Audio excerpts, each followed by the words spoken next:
Combating Kael'Thas was something that literally came out of nowhere, as this was a hero from Warcraft 3 that we played as, selfless, only caring about his kingdom, but suddenly, in TBC he was a power-hungry guy that did a 180. Blizzard did regret this decision, and in Shadowlands, they had by the end almost fully redeemed him back in Revendreth. Now, characters that were way worse like Sylvanas have actually been confirmed to return in Midnight, and we learned recently that Shadowlands was essentially just one big scam. It's literally just a realm that you can go back and forth with. However, to go back, you need new energy, and if something has energy, that is the Sunwell. In a recent interview, they hinted that unexpected character is going to emerge from the Sunwell that is different from the Light Army. So, is Kael'Thas actually returning? Could we see his redemption arc? And could he potentially even be the new leader of the elves?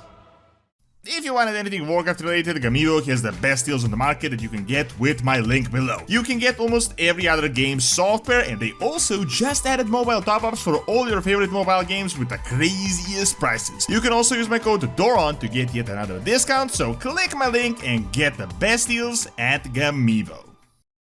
So while Kael'Thas was seen as the big bad guy in TBC, a lot of you may still remember how shocked we really were at this development. How they kinda wasted such a big character in a single expansion, and now his turn to this insanity just kinda came out of nowhere. Unlike Sylvanas, who was also not a villain initially, but then he had like 5 expansions worth of content crimes to prove to us that she is indeed a villain, Kael'Thas' turn kinda just came overnight. If you may remember, back in Warcraft 3, we used to actually play with him. He was in fact a really good guy, not someone selfish, not egotistical at all. He really only cared about his people in a time of the biggest crisis in the history of the elves, and he was willing to do whatever it takes to protect his kingdom and his people as the prince. In fact, he was widely respected by his people, and back in Warcraft 3, he was kind of a victim of Kael'Thas, who wanted to get rid of him, but he saved himself and his people last minute. Still, he helped the Night Elves, even allied with Illidan. He was on the mission to defeat the Lich King before he could fully establish himself. He started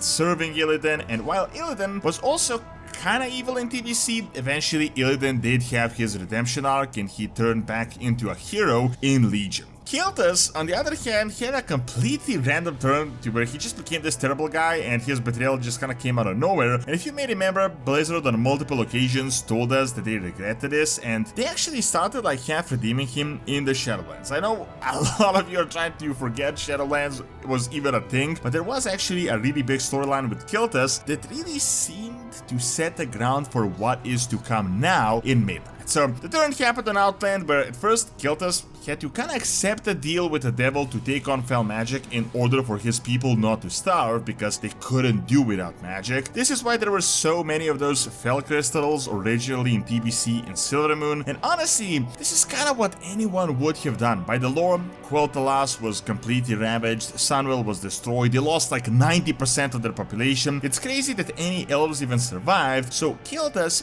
had to do what it takes. However, the story went that on Outland he essentially went mad, so him using Fel was no longer just playing with fire and a means to an end, but he literally betrayed everyone, his former friends, and he essentially just joined the Legion. Even back then, he still cared about his people. He's sort of responsible why the Sunwell even returned, as he literally invaded a Naru ship on Outland, kidnapped a Naru called Muru, and he sent him back home so that his people could feed on it. This once again was a desperate measure, and while he was not responsible himself for the Sunwell returning, this action ultimately reignited the Sunwell. It is actually the reason why the Light Army was summoned right now. However, instead of caring about his people, he just became a full-on pawn of the Legion. As you can see by the end, when we defeated him by the Sunwell, he looked completely different. He was essentially full insane, and he was nothing like his former self. He tried to summon a demon lord to his kingdom. However, the entire idea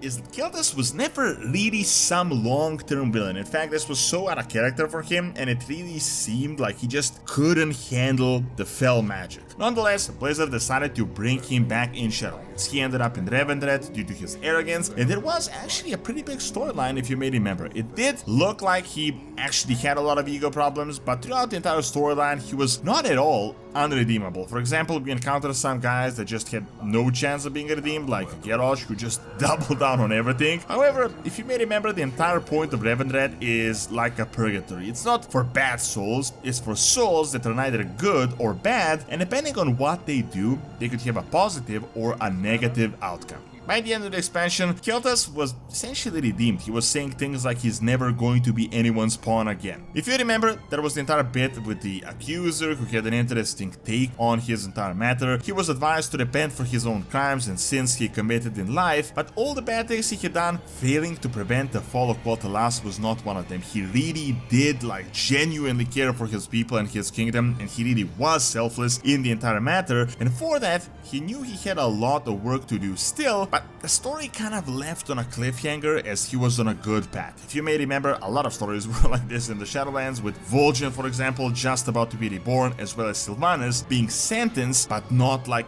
destroyed. Now, with even that lore, but most recent cosmological lore, we've learned that the entire Death Realm and the Shadowlands is literally just one big hoax, just like a giant scam. None of these people care about you being good or bad or crimes in your life or redeeming yourself. It's literally just one big front for them to get souls so that their realms don't starve. We recently learned from 11.2 and the ethereal documents that all cosmological realms work as like a totem pole, and high energy ones like the Twisting Nether can easily go down, but the low energy ones can't go up without new energy. This is the Shadowlands and the Void. It is implied someone built an artificial mechanism, an artificial cycle, so that they can kind of work in harmony. It's like a temporary thing. Otherwise, the Void and the Shadowlands would essentially starve, so they would have to be desperate and attack everyone. So this entire life and death cycle is essentially just like a compromise, a way for it to survive. It's not the afterlife, as it's literally just another realm that you can actually return from. The Shadowlands, you just need energy to do it. Like, it's essentially like if they tied the Void and life, you would go into the Void instead of the Death Realm. This is why the Void needs energy to summon itself. And do you remember what we were told by the devs recently? That the Sunwell summoned the Army of the Light, but in there was someone else summoned that was not fully expecting to be summoned. Now, this could in fact imply many characters, but Kael'Thas is at this point a super relevant one that could be brought back, and that was